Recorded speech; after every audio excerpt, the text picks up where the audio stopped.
Hey, Mike here. I just wanted to let you know that you can listen to Dark Poutine early and ad-free on Amazon Music, included with Prime.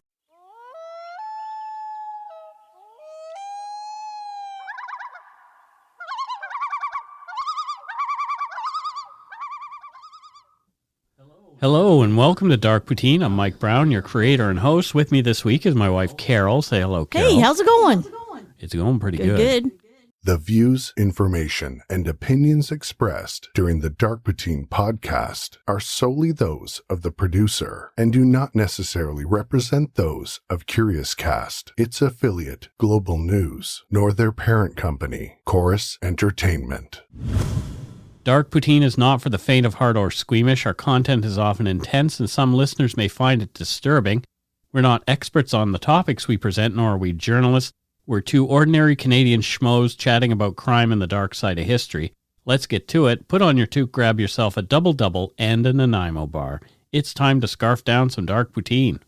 He never has a second cup at home. Of poutine? Exactly.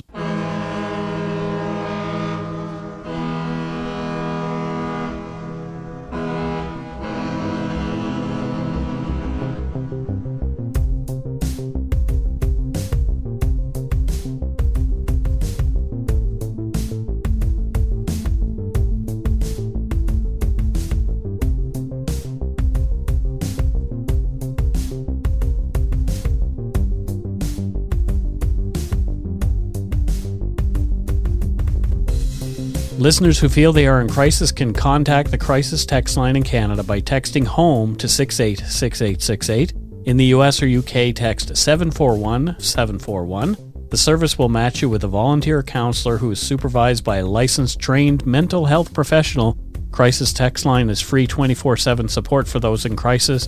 For more information, go to crisistextline.ca in Canada or crisistextline.org globally. Guess who watched Airplane this? Who did? I did. When did you watch I that? watched it while you were working. Oh, geez, I shouldn't work so much because I miss out on all the fun.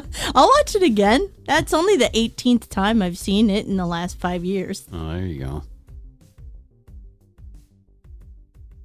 On a warm July day in 1986, 11-year-old Alison Parrott was lured from her home by a man on the phone claiming to be a sports photographer. He wanted to take some photos of the young athlete. 2 days later, two boys discovered Alison's body in a heavily wooded section of Kingsmill Park. She'd been bound, sexually assaulted, and strangled to death. It would take a decade before science caught up to the point where her killer could be brought to justice. You're listening to episode 161, The Murder of Alison Parrott. We spoke about this case briefly in episode 29 of Dark Poutine when we covered the 1985 as-yet unsolved disappearance of 8-year-old Nicole Morin. When Alison Parrott went missing and later turned up murdered, many Toronto residents wondered if the same perpetrator had been involved in both crimes. And I still kind of wonder that. Yeah, poor Allison. So had you heard about this one, Carol? Nope. No? I haven't heard of this one, but it sounds like the old typical, oh, I want you to take your photo situations. I've heard that. It was widely covered here in Canada at the time, but I think you were living in Saudi Arabia when that went down.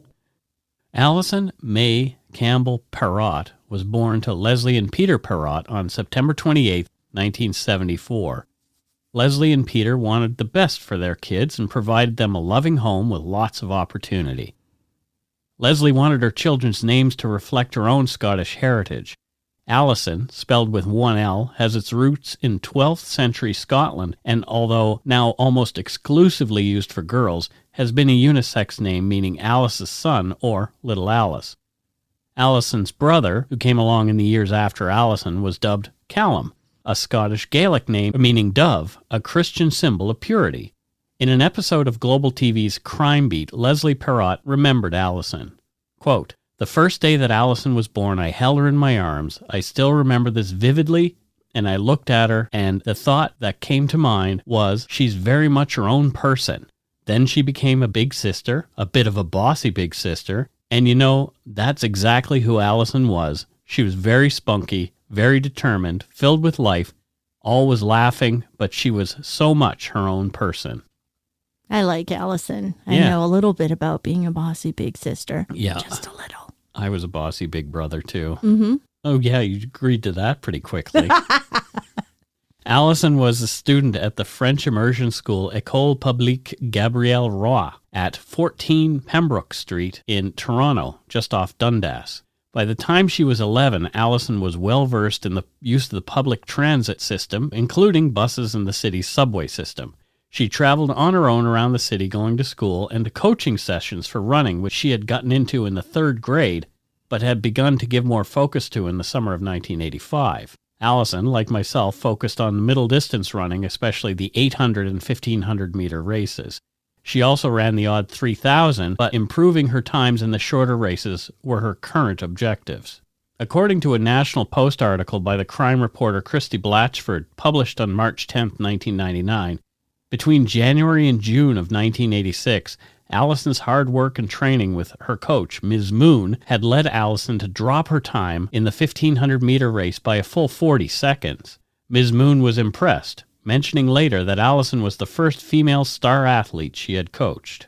Nice. Alison's efforts were winning her accolades as well. They had earned the young, long-legged runner a place in the upcoming international track meet in Plainfield, New Jersey that was only a week away, scheduled for August 1st, 1986. There, Alison would be one of 3 representing her age group from 8 to 12 years old. Thanks to qualifying for the international meet, Alison's name had recently been in the Toronto Star. Alison was a friendly, outgoing girl and was seen by many of her peers as a natural leader. She was just an average Canadian kid, going for sleepovers with her girlfriends, giggling about the boys she liked, and she'd just come back from summer camp only days before she vanished. And she'd just been to Ontario Place with a pal, too. This was an ordinary summer. What were your summers like when you were 11? Oh, well, I did go to summer camp. Yep. I was not a star athlete at all. But it sounded just like hers. So just going out when I was in Canada doing Canadian things. Summers were weird in Saudi Arabia. We didn't do much outdoors too much in the summers, but sleepovers, check. Birthdays, check. Giggling about boys, check. Yeah. All the same things. There was one odd thing, though. 11 days before Alison's death, someone, a man, had called a couple of times asking after Alison. He said he was a photographer who wanted to take photos of her and her running teammates for a sports magazine. The family's housekeeper took the calls, telling the man that Alison was away at camp. What the family did not know at the time is that other people with the same last name, Parrott, had received phone calls from a man with a pleasant voice asking for Alison. When the man was told he had the wrong number, he would apologize and move on to the next number in the phone book. The day before the internet. The man called again at around 11 o'clock on the morning of July 25th, 1986. This time, Alison was home and she spoke with him. He reiterated that he was a sports photographer and told the 11-year-old that he had planned a photo shoot with Alison and a few of her teammates that afternoon at Toronto's Varsity Stadium, where they had trained. Alison told the man that she had to ask her mother first, and the man said he'd call her back. Alison called her mom, Leslie, where she worked at a local advertising agency. They discussed the photo session, that Alison's teammates were supposed to be involved, Alison's planned route, and what time she was to be home. Leslie gave her okay, and Alison hung up to wait for the call back from the man. It sounds legitimate, really. Like, looking from this perspective without knowing what happened, she's a star athlete. She'd been mentioned in the newspaper. She talked to her mom about it, so they had a plan. Her teammates were supposed to be involved. It wasn't even just her by herself. You're right. So, yeah, from that perspective, I would say, yeah, nothing to be worried about. The man called at the appointed time, and Alison said she could go. The man told Alison he would meet her outside the stadium. Alison said goodbye to the housekeeper and was out the door around 12:30 p.m. The stadium was only 4 subway stops away. She would get onto the Yonge Street line, go 2 stops and change trains at Bloor Street, and then head west for 2 more stops, exiting at the George Street station close to the stadium, and just a quick jaunt down Bedford Street to her destination. People later recalled seeing Alison near the subway stations, and she was recorded by a bank security camera as she sauntered down Bedford Street. But that was the last time anyone saw Alison Parrott on July 25th. Alison was not the kind of girl who missed curfew or neglected to call if she was running late. Leslie told Global News' Crime Beat, quote, Alison was very good at not breaking the rules. She might try to push the boundaries, but she would never break the rules, and part of the thing was always to check in, so we knew exactly where she was all the time. So when she didn't come home by 6 p.m., Peter and Leslie Parrott were worried and began calling around and asking the neighbors in the Summerhill Avenue neighborhood whether anyone had seen their daughter. No one had. The Parrotts then called police. Right away, cops used the stadium's PA system to broadcast Alison's description to the spectators there who were watching a lacrosse game, so they were on top of it right away. Yeah, they took care of it right away. By 10 p.m. that night, a group of volunteers and Toronto police were combing the city looking for the missing 11-year-old. Her photo and a description of Alison were aired on City TV's late night news. Wow, they responded quickly. Like I know in other stories you've done, they didn't respond quite so quickly, but this one it seems like they did. The police did right away. Often in the case of adults, they won't respond quickly, but it was an 11-year-old girl. Yeah. And they had the Nicole Moran thing happen only a year prior, so... They're kind of used to responding quicker now. Yeah, or it was fresher in people's minds. Yeah, prioritizing kids, I guess. The next day, the story of Alison Parrott's disappearance was all over the news, on radio, on TV, and in the papers. Hundreds of people showed up to help search for Alison that day. As they went about, the searchers handed out and put up some 20,000 flyers with Alison's description and other details. There was no trace of Alison, and it seemed she had disappeared into thin air. On Sunday afternoon, 2 days after Alison vanished, Peter and Leslie Parrott held a press conference in their driveway asking for the safe return of their daughter. The crowd of reporters from all the different local and national news outlets turned their cameras and microphones on the Parrotts.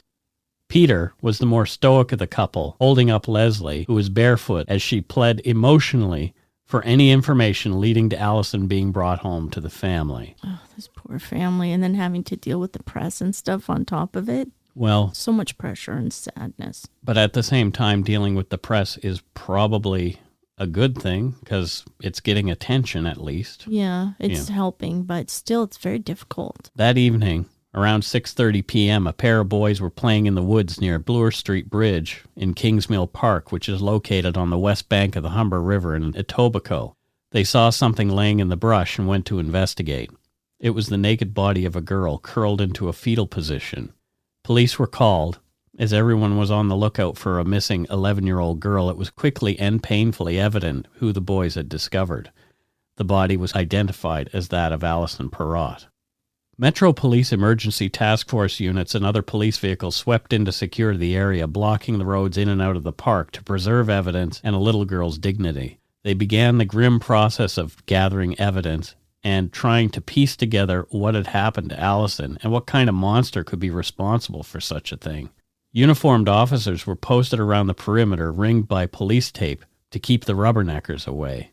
Alison had been found just inside Etobicoke, the same community where Nicole Moran had gone missing from a year earlier, and so it was not a stretch that whoever had taken Nicole had also murdered Alison. Yeah, 2 in such a short time. Everyone must have been nervous. Alison's arms and legs had been bound and she'd been gagged. It was clear that she'd been brutally sexually assaulted by her attacker before being strangled to death by some kind of ligature. Several vaginal swabs were taken at the scene with the hope of preserving evidence, and more were taken during Alison's post-mortem examination at the forensic lab. A total of 7 swabs were taken from Alison's body.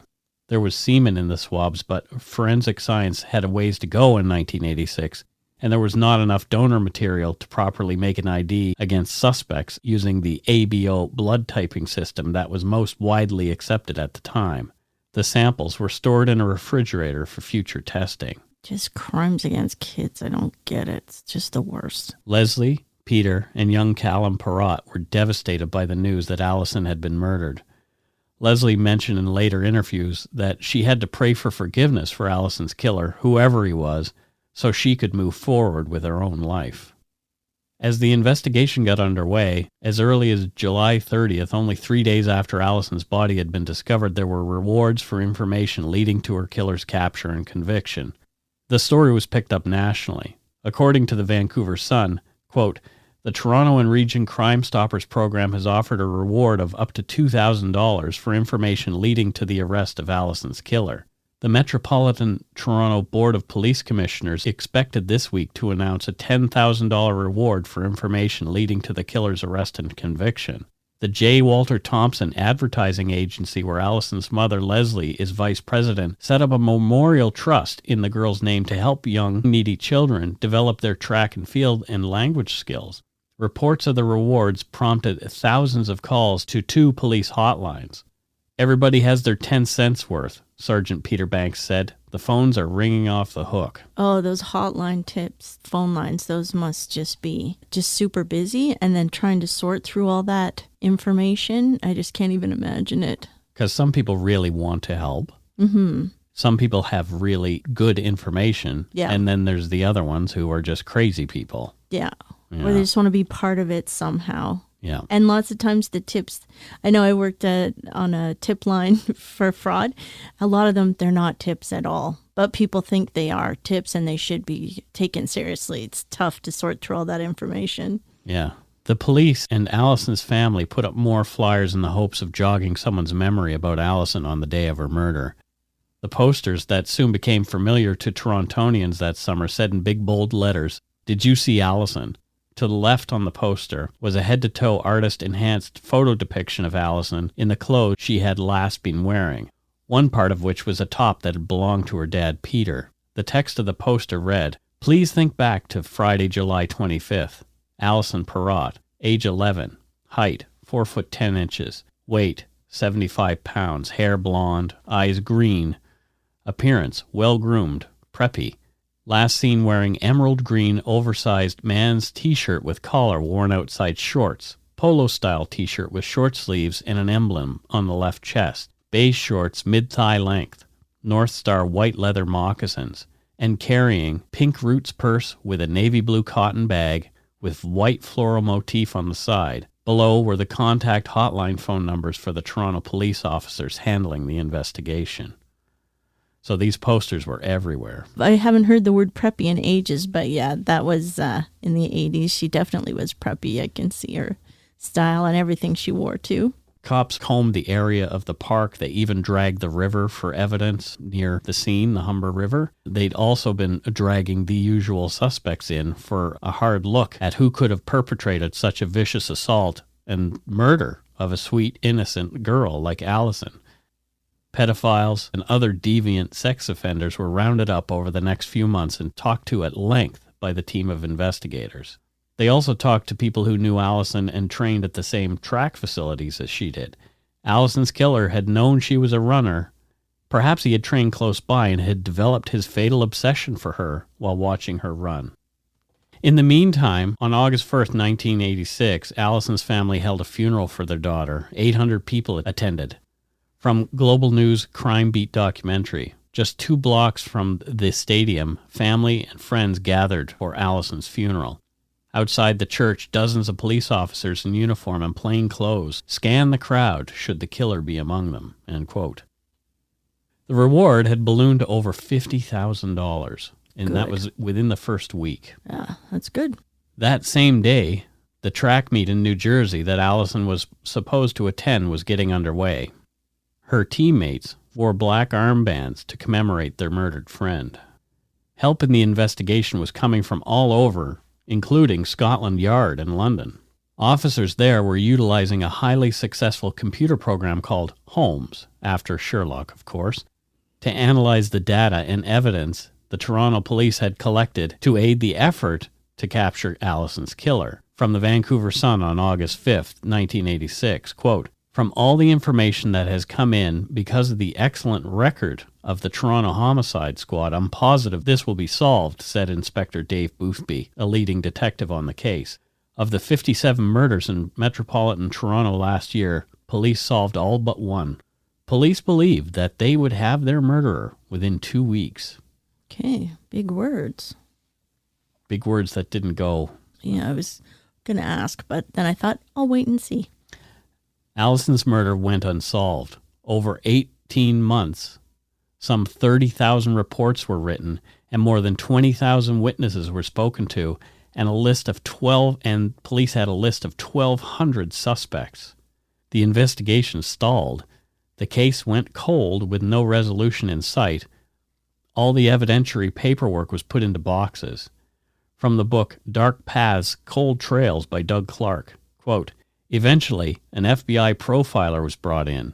Profiling was a new approach, a sign of desperation, and proof they'd try anything to avenge Alison. But the profile was dismissed as too general to be much help and shelved.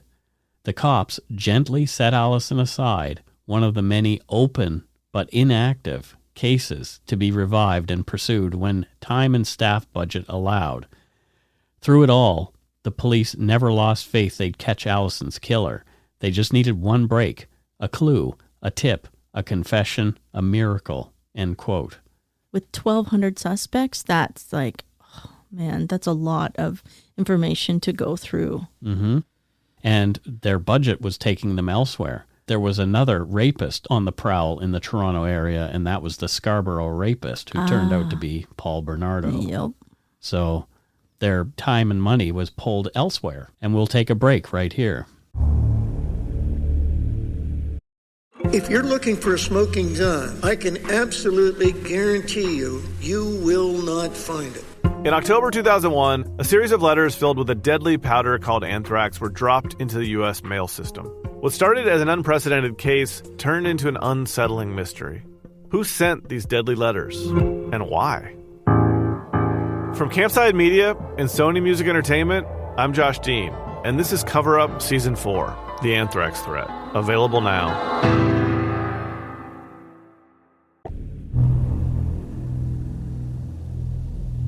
And we're back. So what are your thoughts so far, Carol? Just the volume of information they have to go through, it's just overwhelming to try to find, even if they have the right person in 1,200 suspects and all that proof. Yeah. It's a lot. For years, Leslie Parrott played the last phone conversation over and over in her head, trying to come to terms with the guilt she felt, saying it was okay for her daughter to go and have her photo taken. But as you mentioned, it sounded legit. It did to me. That was kind of a thing back then. People like getting their photos taken to be models and stuff. And plus, like, she was in the newspaper. She had people wanted to see her because she was a track star. So I would say, yeah, it didn't sound hokey. Nope. In 1996, this is a decade later, Detective Sergeant Vic Matanovic was an investigator on the Toronto Cold Case Squad. He was given the 50 to 60 boxes of information that had been collected in regard to Alison Parrott's murder. Vic was hopeful that somewhere in all those boxes he would be able to find Alison's killer. Maybe the evidence just needed a fresh pair of eyes. Alison had been found in the woods near the Humber River. There were 2 bridges, one for cars and one for the subway. There was construction on the bridge, and the subway bridge was loud too. Her killer, Vic thought, had carefully chosen this area as he'd known it would provide privacy and no one would hear what he did to Alison. The perpetrator had to have known about this place in advance, so he was probably a Toronto resident. Where Alison was found was a straight shot on the subway from near Varsity Stadium, only a 9-minute ride to the closest subway station just above where she was found. Vic Matanovic began looking at suspects that had been spoken to in 1986. Thanks to a tip, one suspect stood out sharply.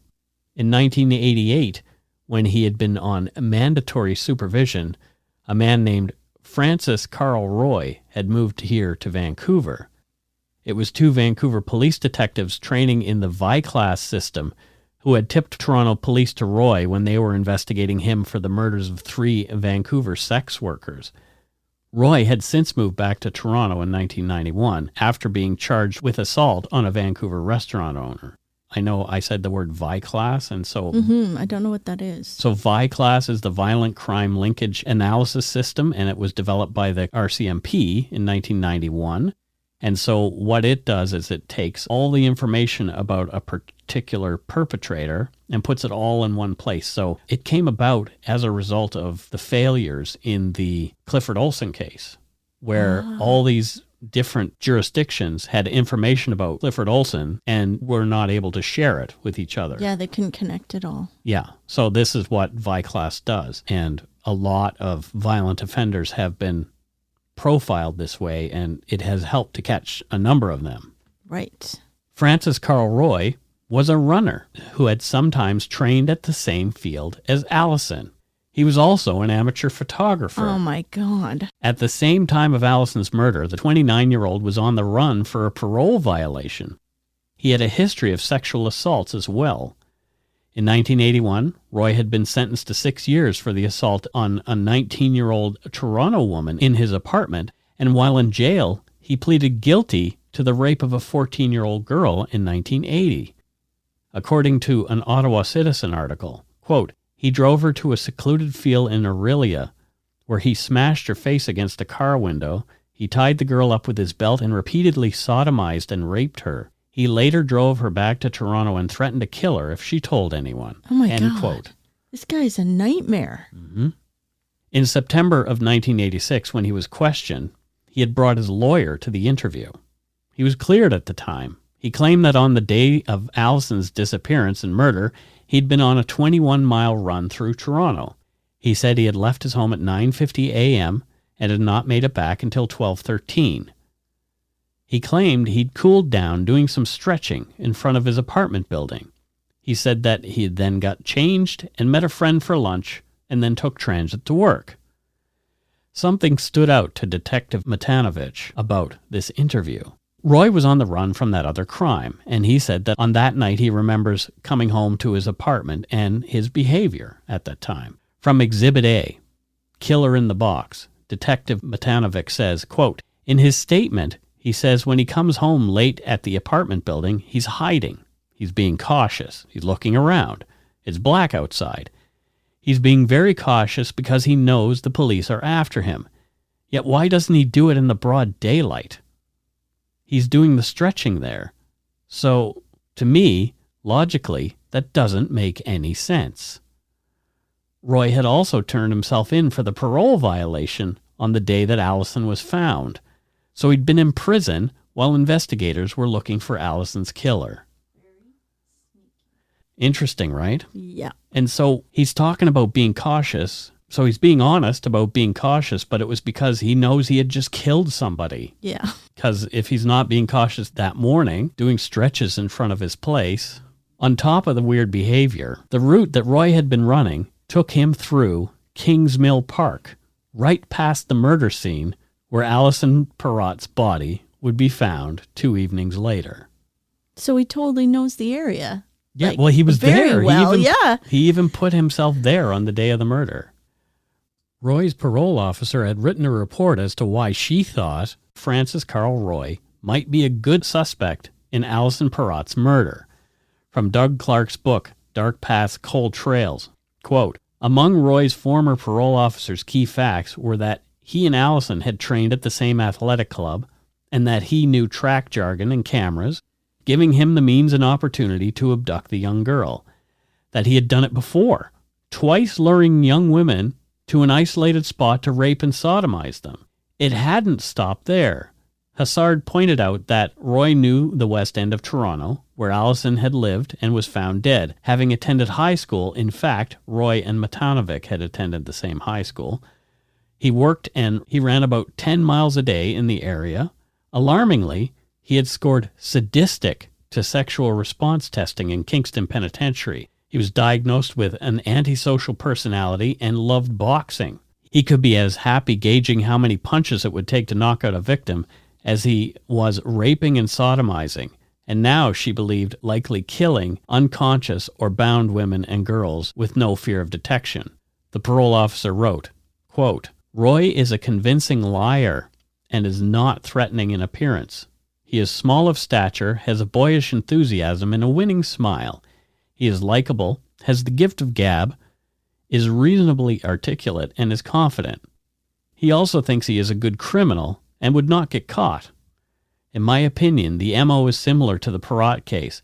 I know that Roy was previously investigated and cleared, but I think he is worth a second look." End quote. I think so. And plus, it's 10 years later. What else has he been doing in the last 10 years? Well, there's more to it. Okay.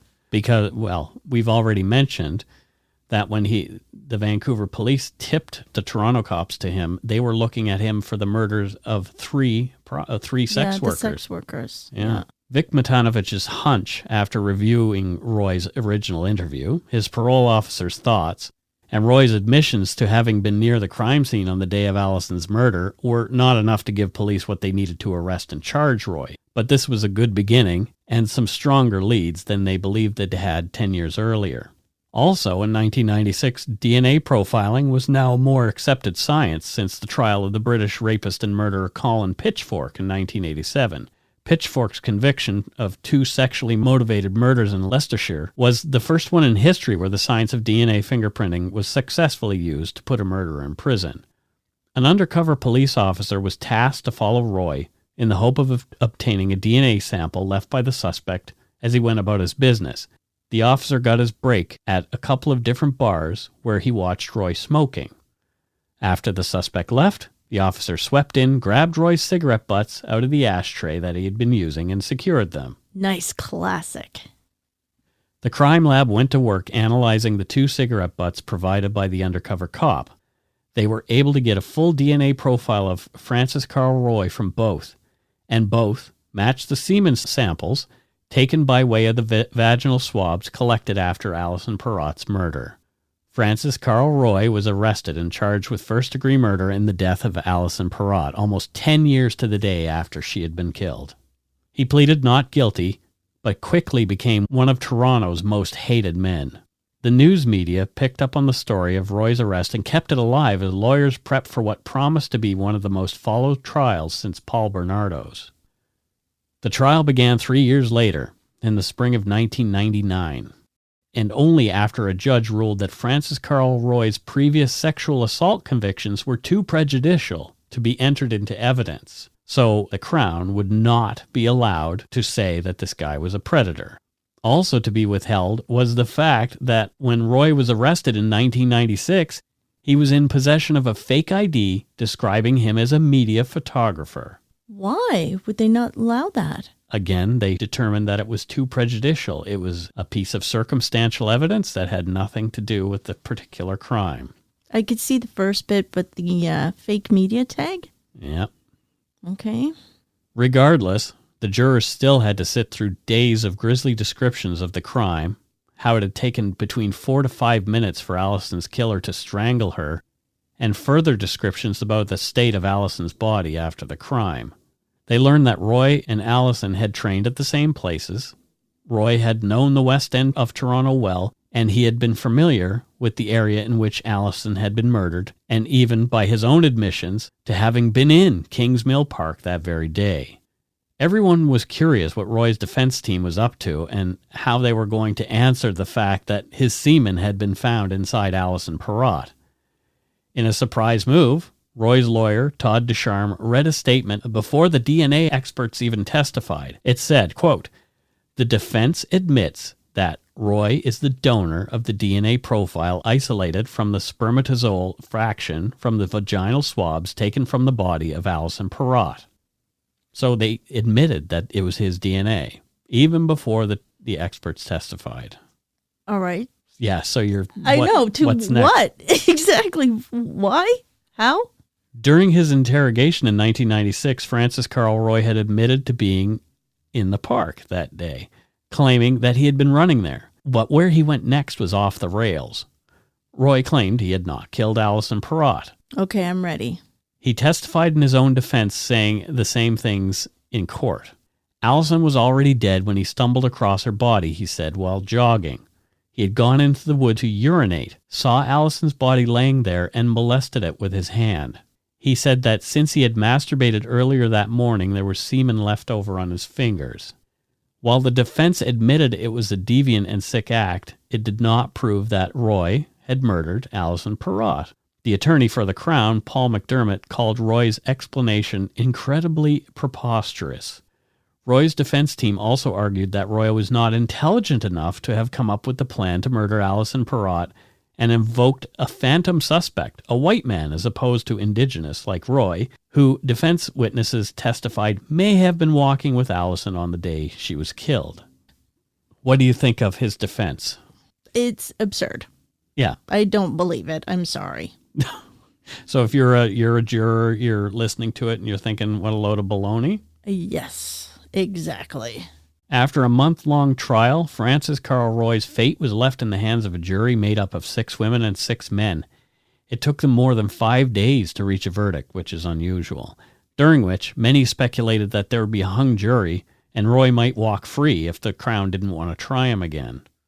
The verdict, though, was guilty of first-degree murder, and everyone, including the judge, was relieved. From the Ottawa Citizen on April 14, 1999, quote, "Surprisingly, Judge Watt, in thanking the jury for their service, broke his own protocol and praised the verdict, saying it is not his practice to comment on decisions. He said, the jury, quote, arrived at the only verdict that was available to you due to the evidence of the case," end quote.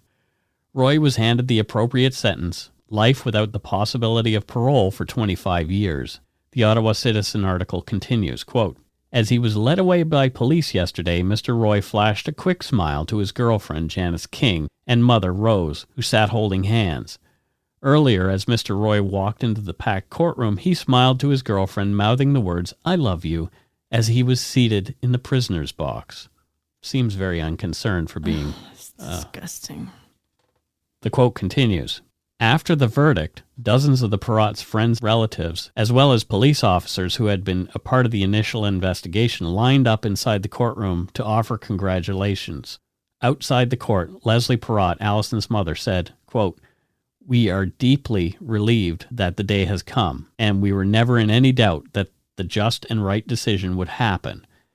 Mrs. Parrott thanked the Crown Attorney and police officers who helped in the investigation, but she took a swipe at the justice system, which failed to protect her daughter from a twice-convicted rapist on parole, end quote. Yeah, I can see that. I felt that way too, but she must feel even worse.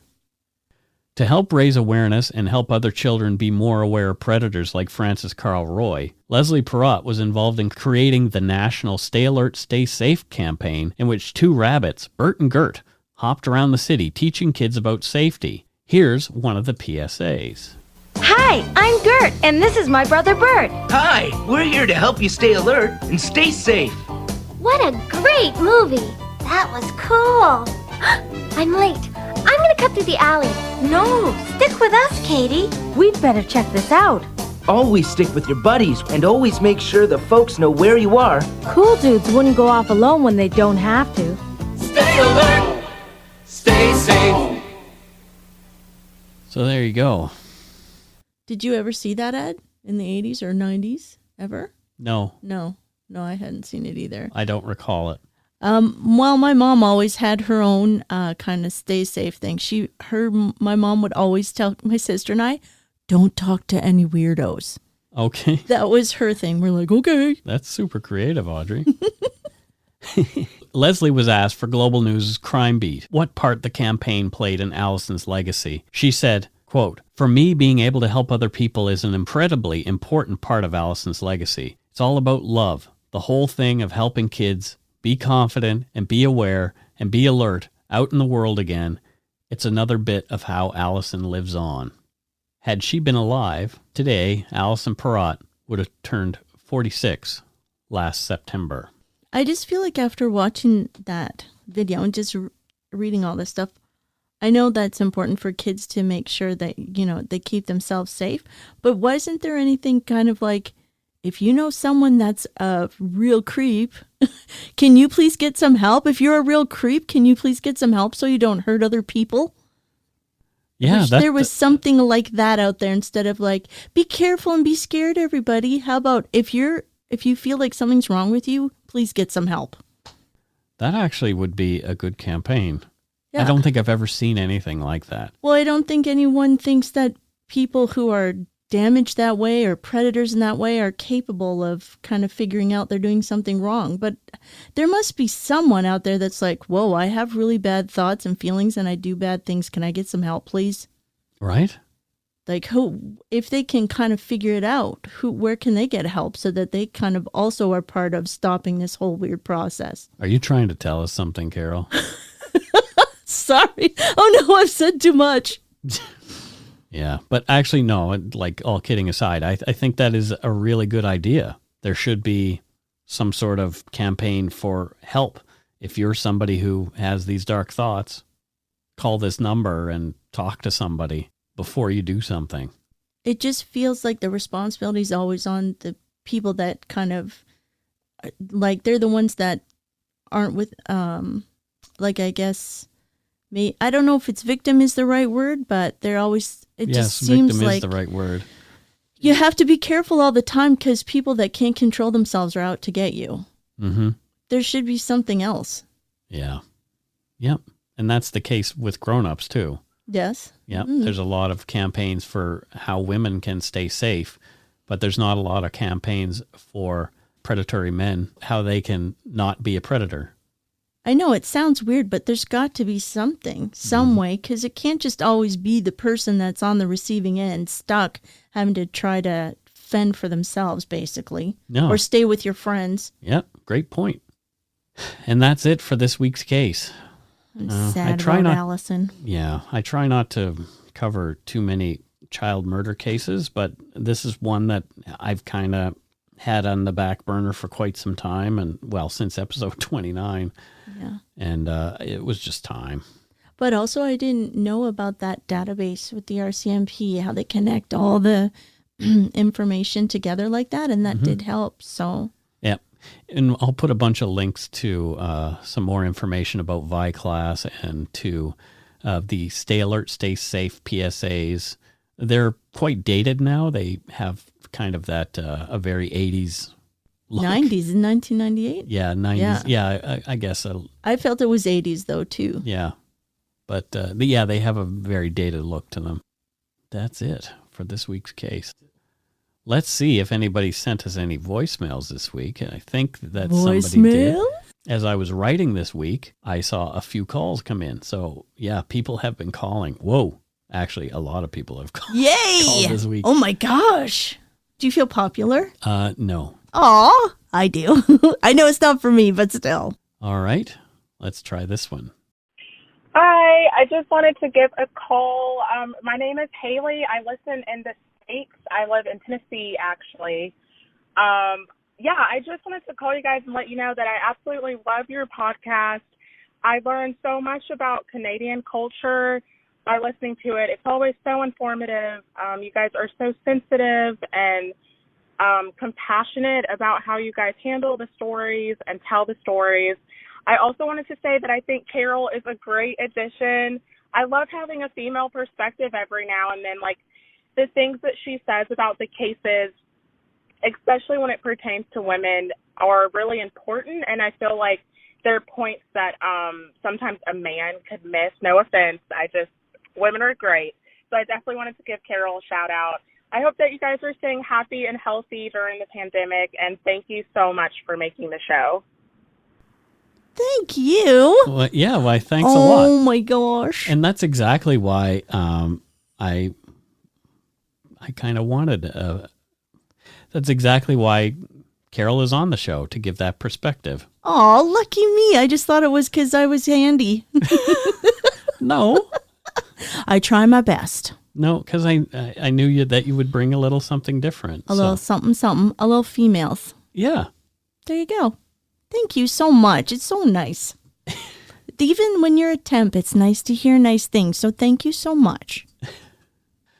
Well, thanks so much, Haley. Thank you, Haley. I appreciate it a lot. All right. Let's see who else gave us a call. Oh. Hey, guys. My name's Brett, calling from Prince Albert, Saskatchewan. I just wanted to say I'm a new listener, but I absolutely love the intro music with the goal horns. Gets me every time. super eerie, but comforting at the same time. But I just wanted to phone in and tell you how much I liked it. And now you can go piss up a rope or shit in a hat or whatever you guys like your callers to say. Have a good one. Thank you for the content. I love goal horns. Check. Piss up a rope. Done. You can do both. You can piss up rope and shit in your toque. So whatever you like. Piss it's up a up rope to you. is a good Canadian one. That is one. Yeah. Go piss up a rope. Goal horns. That's all I'll think of now when I hear it. What? Goal horns. Well, it's actually the heritage horns here in Vancouver, but Yeah, but now it does sound, it is and that's goal kind of horns. why I wanted to use it, because it does sound kind of like goal horns. Also, when during the Olympics, they would play those every time a Canadian got a gold medal. So I remember working downtown, and we heard it 3 times in one afternoon. It was a banner day. Yep. Let's listen to another one. Whoa, Okay, there's my been gosh. a lot this week. Thanks, you guys. Hey, Mike. Hey, Carol. This is Sarah calling from McGrath, Alberta. This is completely unscripted, so bear with me here. I'll try and keep it short and sweet. But, yeah, I just want to let you know I'm a huge fan of your podcast. I've been listening now probably about 2 years. I've caught up all the way, but I went back and listened to any I missed, but there wasn't many.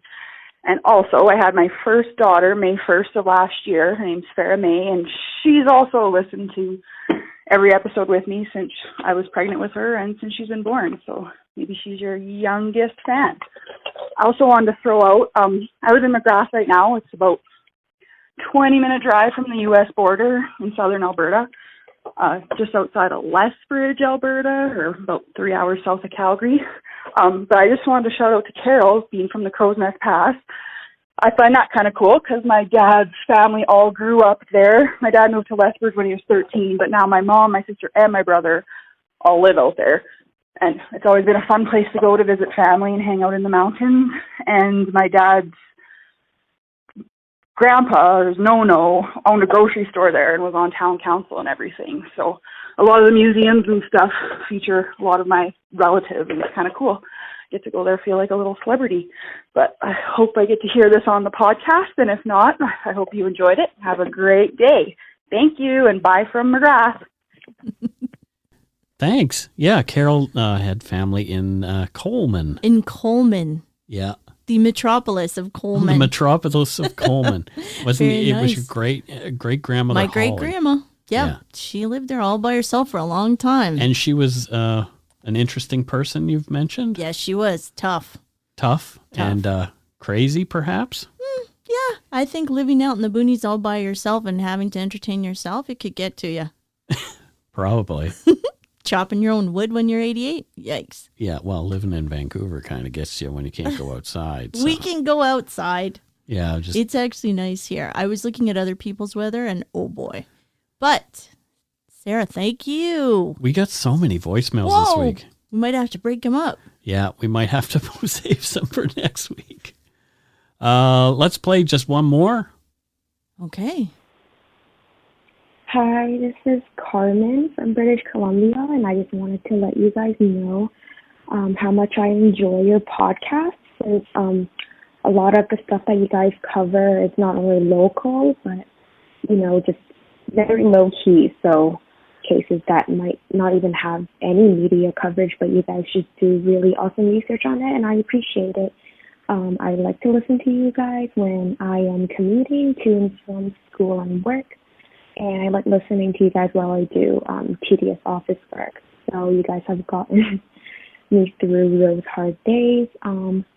Keep doing what you're doing. I love your podcast so much, and I'm glad that you guys, put your own thoughts and also opinions into it while just giving us all the facts. So it's a perfect mix of both. So yeah, thank you so much. Well, that was really sweet. Thanks, Carmen. Thank you, Carmen. Just for the record, I do zero research. You said you guys, Mike does 100% research. I do zero research. No, well, thank you, Carol. But still, Thank you. And I'm glad to get you through those tedious work-related moments. So, Well, Carol knows all about tedious work-related moments. She used to go and hang out in the bathroom when she had to go to business meetings at her former job. Yeah, not at the job I'm at now. I'm always front and center at those staff Well, you meetings, have which to we've be. had zero. Yeah. But yeah, I know what it's like, man. So, Yep, hanging in. hanging in. Thank you. Hanging in is a good thing. All right, let's move on. It is time for some PayPal. PayPal. I wish we Is had it like P-Pal? a jingle for the PayPal. Yeah. Ooh, we should set something up. Oh, actually, let's move on. It is time to do the Patreon shout outs. Oh, Patreon. Patreon.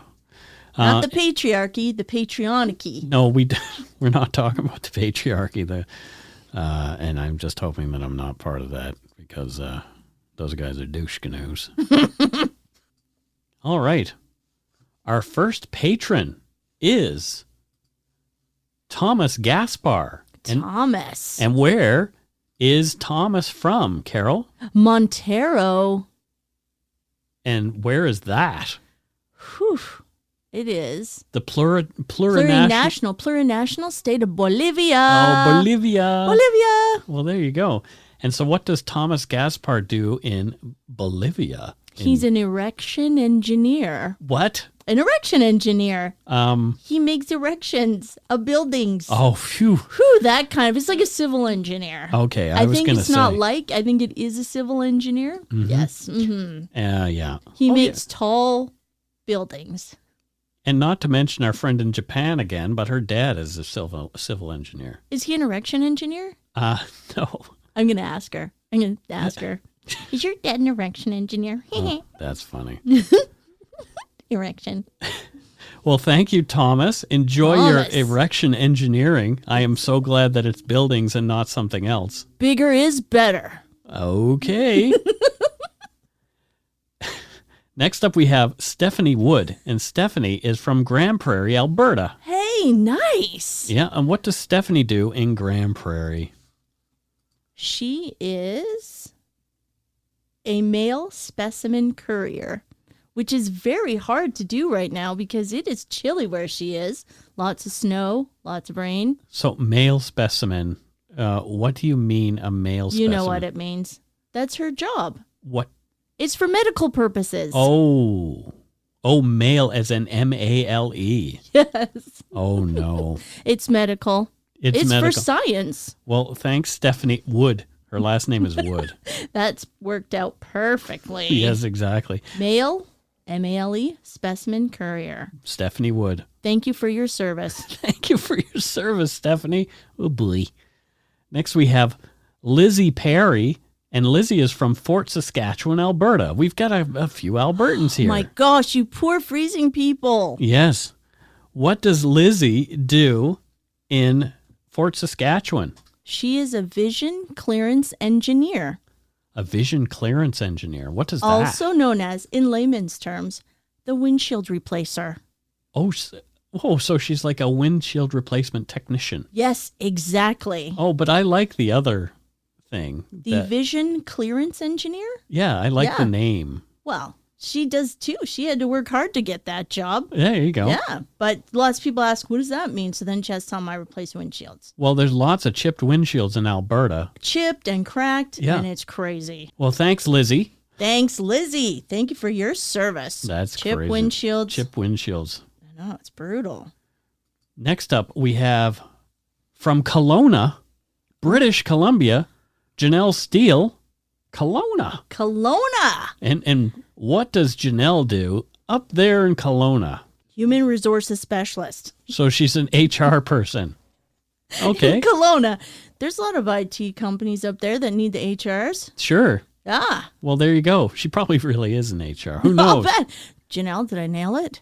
Maybe. I hope so. We have actually nailed people's jobs before, which is weird. Total dumb luck.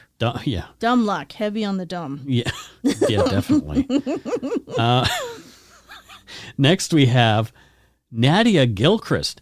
And Nadia has opted out of a shipping address. Oh. Which means that we don't know where she lives. So let's see. Let's find out where she lives. Where does she live, Carol? In Wangels, Germany. Wangels? In Wangels. What? Wangels. Well, it has the word wang in it, so I'm good with that. I'm good with it too. Yeah, so what does Nadia Gilchrist do in Wangels, Germany? She's the tour organizer for Rammstein. Oh, wow. I know. We watched the Rammstein video last night on the Prime Video. Nadia, first of all, I'm totally jealous of your job organizing the Rammsteins. Yep. Great band. Some disturbing content in very that one? disturbing content at the end. Was it the end or was it the middle? That was a really long concert. Yeah. You're getting your money's worth there. But, yeah. Yeah, I don't think we should spoil it. Just know, what did I just watch? Yeah, exactly. This is a concert with a gazillion people. Why are you doing that? Why are you doing that, and how are you drinking from that thing? Don't touch that. Yeah, don't put that away. Yeah. Well, I guess not. It seemed like everybody was game for it. Yep, everybody was into it. Oh, boy. Oh, boy. Frightening. Yes, it was very, very But frightening. still, would I go? 100%. Yeah, totally I would go. Would I be in the front row? No. Absolutely not. Nope. Not in the splash zone. Not in a million years. All right. Here we have, so that's it for Patreon. Whoa. Thank you for your Thank patronage. you. It really helps us out. We are surviving because of you. Really, we are. We are surviving. And our donut money donors also help as well. Donuts. So this week we had a donut money donor at PayPal, and her name is Keely Cooper. Keely. And Keely. That's a good name. Keely is from Bellevue, Washington. Really? Just Right down there. the street? Yeah, we can't go visit because Aw. this stupid pandemic. And Keely says, "Hey, Mike, take a crap in your cap from Too Much Timmy's." All and right. And a whole bunch of donut emojis. Nice. Well, Keely, I want to go to Jalapenos with you when the borders open. She might not know where Jalapenos is because she's from Bellevue, not Bellingham. But still, everyone must know where Jalapenos is. Yeah, maybe. I don't know. But yeah, come up to Bellingham and go to Jalapenos with us, Keely. That We'll would be meet you fun. halfway and then Trader Joe's after. It's my dream day. And then we can go to Fred Meyer's so I can buy some Diet Cherry Coke. Mike loves Fred Meyer's. I do. Ridiculous. I know we can't help ourselves. So what does Keely do in Bellevue, Washington? She's a part-time package handler. I'm gonna be cheeky and say, whose packages does she handle? So many. Oh dear. But in a good way. And also during the pandemic, she's also working hard. Part-time. There's lots of packages to be packaging. Packages to be handled? Yes. Oh boy. Mm-hmm. Thank you for your service, Thank Keely. you for your service, Keely. Oh my goodness. That's it for a Patreon and PayPal this week. Now, someone mentioned that they weren't happy that I haven't done any voices in a while. Voices. So I think I should just turn the end of the show over to Werner Herzog. Oh my God, it's the greatest day of my life. Yeah, Werner's in the studio with us. Wow, when did you get here? Hello, Carol. Oh my God. I am going to help with the end of the show. Okay, I'm listening. Let me see the baby. I want to see the baby. I want to see the baby. Thank you, Werner Herzog. So what I want to say is thank you to all the patrons and donut money donors, past and present, for your help to keep us doing what we do. If you want to help keep Dark Poutine going, you can look into the abyss. No, Werner. We're not talking about that. What do you mean, Mike? It is crazy. Give him a little shove. Give him a little shove. No, Dark Poutine, if you want to donate to Dark Poutine, you do it at patreon.com/darkpoutine, or for one-time donation, you can send us donut money via PayPal at our email address, darkpoutinepodcast@gmail.com. I thought you would call it PayPal again, because you have done that before. You're a silly little man. And I don't think that you should ever listen to this tape, ever. Never listen to it again. Do not ever. Do you want me to talk about where to find the show? Yes. Yeah, please. Please. If you don't already subscribe to the show, it'd mean a lot to us if you did. You can easily find us on iTunes Podcasts, Stitcher, TuneIn, Spotify, or wherever you get your on-demand audio. Well, that's great, Werner. Do you know what our website address is? Yes, it's darkpoutine.com, and you can find show notes and other cool stuff there. Can you find it there? I don't know. I haven't looked. Werner! Well, I find the show very boring. Oh, no. What? Hang on. Yeah, get out of here, Hey. Werner. No. Come back. We would never. Okay. You saw the baby. I saw the baby. Anyway, take time to give Dark Poutine a like or follow on Facebook and Instagram. Most importantly, thank you for listening and tell your friends about us. Word of mouth is a powerful thing. Until we return, over to you, Werner. Don't forget to be a good egg and not a bad apple. Yeah. Thank you. Goodbye. Good night.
Hi, it's Shauna, and I might be a bad parent because my kids think French fries are vegetables. Hey, it's Ryan, and I might be a bad parent because I went out for wings when my wife was in the hospital after giving birth. Johnny here. I might be a bad parent because in my house, the tooth fairy gives pocket change. But we're not alone. Len emailed us and said his 6-year-old daughter's Tarzan moment going from love seat to lazy boy by curtains made him more proud than any dance recital. And Andy left his 2-year-old at the rink. All right, guys, I'm sure we're not alone. Like Andy's kid. For stories and confessions like this, make sure you check out our podcast. It's called Bad Parents, and it's available wherever you get your podcasts. I left a glove at the rink.